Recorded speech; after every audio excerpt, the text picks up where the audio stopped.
Every Friday morning, I read to my Java with Jeff audience James Clear's 321 email. If you don't know James Clear, he's the author of Atomic Habits, which is a book you should read. If you're new around here, I'm Jeff. I'm walking over to the coffee shop, and I invite you to walk with me. And I want to unpack one of the ideas that James Clear shares in the 321 email for this week. I posted in the notes here in Substack a little while ago. But basically, he talks about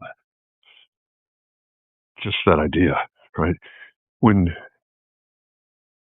you are all of those things, you're the good person that does good work, that, you're conscientious, you're talented, all those things. The question may be, are you in the wrong place? Hi, Rico. Glad you're here. Are you in the wrong place? Is it a question of proximity? I want to talk about a conversation I was having yesterday with somebody that I'm working with. They're professional. They're good at what they do. They're a good person. I understand that's to be judgmental, but they serve their clients well. All of those things, right? They check all of those boxes that would seem to say, this person is going to be really successful in what they do, and not that they're not successful, but I don't know. I think I feel this. I think other people feel this. Sometimes you look at it and go, why am I not doing better? If it's in the context of business, why am I not making more money? Or why is my business not growing? Whatever, however you want to look at that. Why am I not doing better? And so I was talking with this person. I've been working with this person, and I've always thought, there's as good as they are, as talented as they are. It's the same question, I guess. It's me looking at them from the outside, going, why are they not doing better? I mean, they're doing well. They serve their clients well. All these things, but why?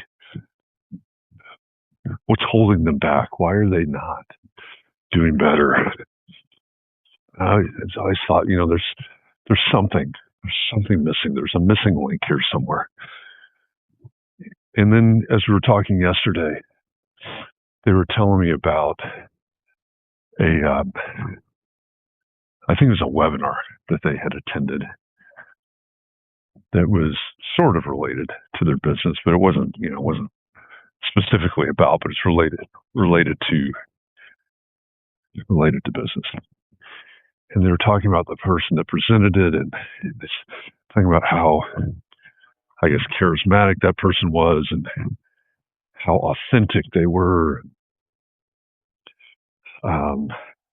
how fired up, and how well the audience responded to it, and all these things. And they kept going on, and they said, I want to be that person. Meaning, I want to be like that person, I guess. There's a hawk somewhere. I hear it. And that was kind of a light bulb moment. That was an aha moment. It was, the thing is, this person that I'm working with is not the same. They don't do the same thing as the person on the webinar, but they could show up in that way in their business if they tweaked their business a little bit, right? If they changed a little bit. And I think, this question, or this idea from James Clear about the proximity, I think that's it. are we showing up authentically and all of those things in the right place at the right time? I had another call yesterday because I'm going to be on a panel discussion here sometime coming up. It was a pre-call with all the panelists, and the topic of the discussion is going to be future of the industry or future of the profession, something like that. I keep catching my hand on the cord. And one of the things that came up is some of the toxicity that is in the profession of architecture.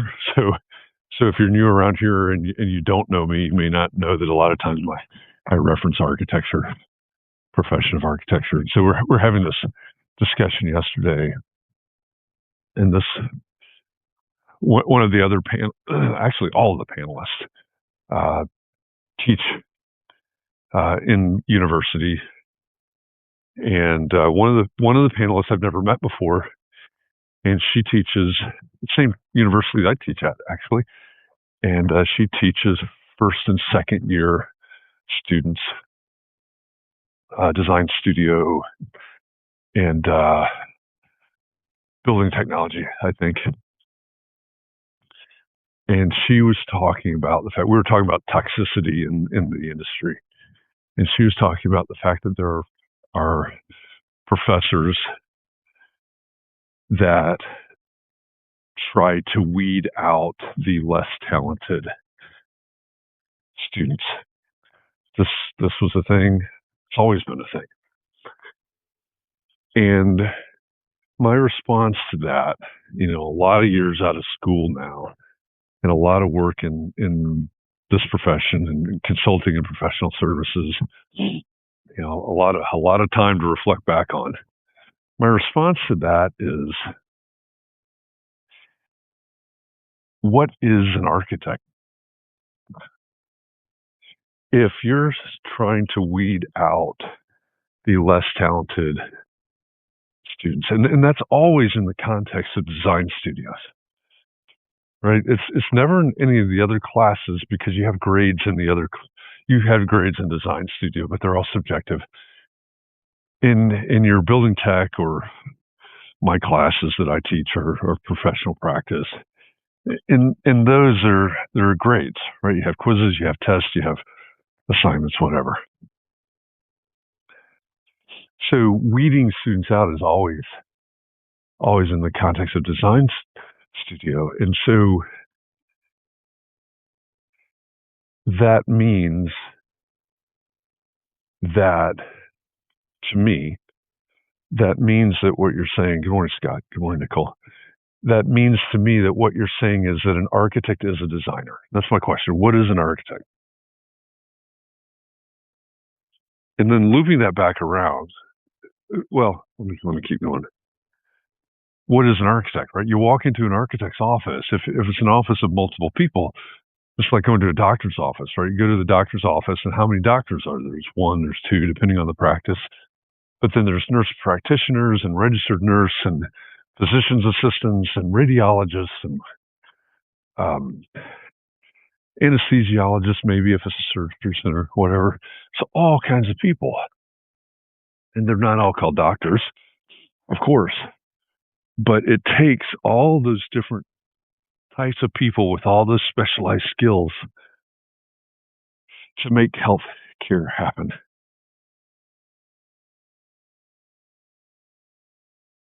We've got melting going on. Interesting that it's pretty fluid that way and pretty solid this way. Not sure why. Anyway, it takes a village. Maybe. Right, in the doctor's office, it takes a village. Same in an architecture office, right? If it's a larger office, but there are lots of people doing lots of different types of things. So if we're trying to weed people out just because of design, are we saying that an architect is a designer and that's it? Are we discounting the fact that we need technicians, that we need BIM specialists, that we need,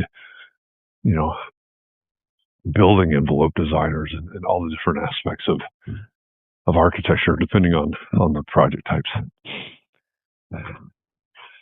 So coming back around to the conversation yesterday with this person that I've been working with, my question to them, or the aha moment maybe for me and for them as well, was, hey, you say you want to be like that person, right? You want to show up in that way and do those things in that way and so on and so forth. Absolutely. It seems like that is exactly how you should show up. That seems very authentic to you. And it means that you need to think about what you do and how you do it differently. You are you. You are enough. You are right for you and for your ideal clients, but you're in the wrong place. Meaning, right, what all of those things don't necessarily align perfectly with the types of services and the types of clients that you currently have. So, going back to this idea from James Clear, interestingly, and I posted it in the notes here on Substack, but interestingly, he breaks it down in relationships. I guess he's broke it down in the same way that I talk about growth, personal growth, relationship growth, and professional growth. He talks about a person of a certain, like a fun person in a boring city or something like that. So when it comes to you as a person for your own personal growth, are you in the wrong place? Maybe physically, but maybe mentally or emotionally. I think it ties back to the question I've been asking a lot this week. Are you doing the things that serve you, that support you with who you are and where you are right now? So I think that's an interesting question. And then he talks about a loving person in a relationship that isn't reciprocated or something like that. That person is in the wrong place in terms of relationship. And then I forget what the business example was, but there's a business example as well. At some point this week, yesterday, the day before, I forget, I was reading, it came out of the Daily Stoic. I think it was yesterday. It came out of the Daily Stoic, and it came down to, there's the entry from Epictetus, I think it was, and then Ryan Holiday's narrative after that. And it ended with the idea of making hard choices and hard change, or making changes and hard choices. If you're on a particular path and you're struggling in the ways that I've been talking about, it can be hard to contemplate. It can be hard to make the decision to make the change that's necessary. If you're in the wrong place, personal, relationship, or business, professional, career, it can be hard to make that change. It can be hard to say, you know what, I'm in the wrong place. I remember working with a client years ago, and it became very clear through our work that they really needed to reposition themselves. They had a fantastic opportunity and probably a necessity to reposition themselves, their firm, reposition the firm. And what it really, ultimately, what it came down to was a slight tweak in services. But more than that, it came down to like marketing copy. It came down to the elevator pitch. It came down to maybe rebranding, so to speak. Bit of a departure. It was a bit of a departure. It was definitely a departure in the way that they thought about it. And like I said, there's a huge opportunity for them to differentiate themselves in the market. It would align with what their clients proved over and over and over again that they valued. It was just, I could lay it out for them very logically, right, with proof for all of it. And ultimately they decided that they couldn't make the change. My criticism there is that they were stuck in the noun problem. They were stuck in the problem of this is what an architect does. This is how an architect describes themselves, et cetera, et cetera. They were stuck in that, and that's really what we're talking about here. I think in terms of are you in the wrong place? Sometimes it's simply, this is what an architect does, or this is what a brother does, or this is what a husband does, or this is what a sister does, or a mother, or, And my question, that's always going to be, says who, right? And why do they get to decide what a mother does or doesn't do, or how a mother does or doesn't do it? Right? If you're the mother, it's up to you.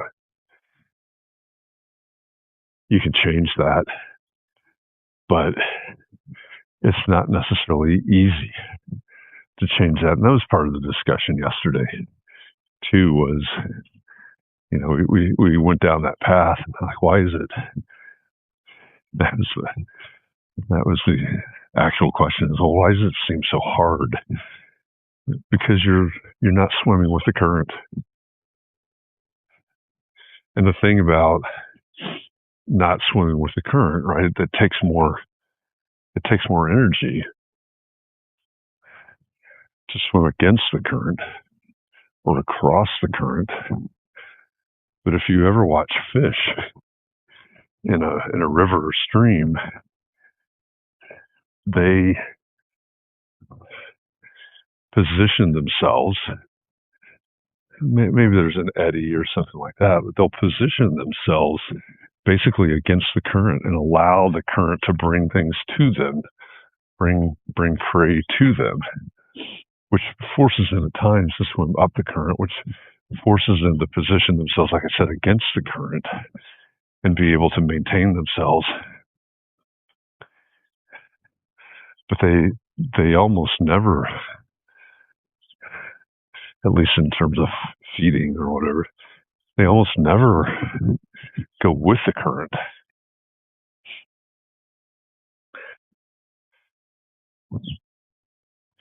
The other thing about with the current versus against the current, if you're in a competitive marketplace, I guess, keeping with the business analogy for a moment, in a marketplace, if you're with the current, if you're going with the current, so is everybody else. And the consumer, your client, your customer, whoever they are, they're sitting there on the bank of the river and they're just watching everybody go by.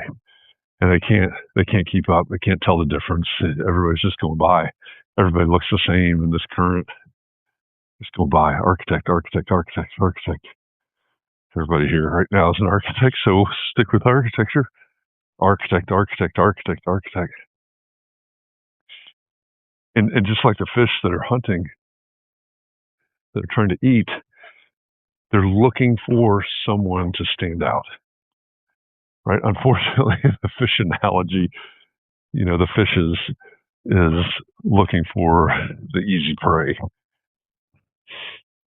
But those consumers, those clients, those customers that are on the side, they're looking for someone to stand out, which means differentiation, which means, oh, look at that. What's that architect doing? They're not going with the current. They're going across. They're going against the current. They're doing something different. And then they can look into it further and go, wow, right? That I really connect with that person because, or that architect, because it's obvious that they're coming at this in their own way with their own passion, their own authenticity. Right? Those are usually the people that we want to connect with. So anyway, if you haven't read the note about, or from the James Clear email, I encourage you to do that. And think about, are you in the right place or are you in the wrong place? That was a light bulb moment for me. There are an awful lot of us that think, man, why is it? I'm a good person. I do good work. I work hard. I serve my clients or my customers well. Why am I stuck here? Why am I not, whatever judgments you put on it? The question is the point is, maybe you're not in the right place at the right time. So how do you reposition yourself? Something to think about. I'm going to go in here and have some espresso. Thanks for walking with me. Have a great weekend. And I'll be back Monday. I am going to make an announcement for subscribers. I'm starting to work on a book, and I want to do a working session, and I want to have a conversation session with subscribers. So Nicole says, after Build Your Brand and working with ArcMark, I get at least one person behind me too. What's that? Excellent. Glad to hear it. That's great. Thank you. All right. Have a great day. Have a great weekend.